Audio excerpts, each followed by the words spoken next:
Well, both my parents were teachers, so it's been something that's been so much a part of my life forever, it seems. Earlier in my career, I was a counselor, an adolescent therapist, and then left the therapeutic world and went into the classroom. Just became troubled that so many students were having difficulty in the classroom, and so many were disengaged from the learning process. So many parents felt alienated from their child's school, and just looking for ways to intervene wherever possible. We did start Turning Points Educational Services, and it allowed us to do a number of things. We tutored and we mentored, but we were only impacting pockets of people at a time. Building Excellent Schools has a focus on developing school leaders. It was very difficult, but my husband was very supportive. My mother moved here to assist him, and I left my family for almost a year. The schools that I studied ranged from, that went from Florida all the way up to the New England states. But in addition to that, having individuals who are giants in the field of charter education come in and lecture us and provide us in-depth knowledge and information. I came back feeling very empowered, and not empowered to just receive an approval, but ready to serve the community. But our district did not feel comfortable, with our model at that time. I think the main objection was that we were a single gender school, or we were proposing a single gender school. I think the biggest disappointment was knowing that a denial was a slight delay for us. We knew the school would be.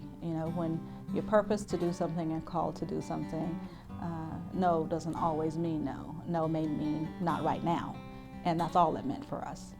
We appealed the district's decision to the State Department of Education. As a state charter special school, we get to operate as we would have if we were a local district approved school.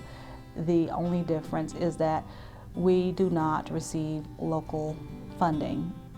We do not receive the same funding that a locally approved charter school or a local public school here would receive. Right now, we receive approximately $2,600 per student, where a local student may receive closer to $7,500.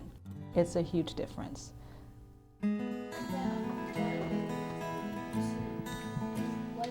It really doesn't matter one's socioeconomic status, zip code, race, religion, creed, national origin.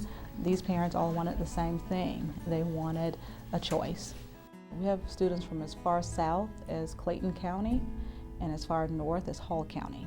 Each homeroom is named after a highly selective college and university. Many of the schools are Ivy League schools, and we decided to do that because we wanted our girls to aim high. It's an extended day, 7:30 to 5.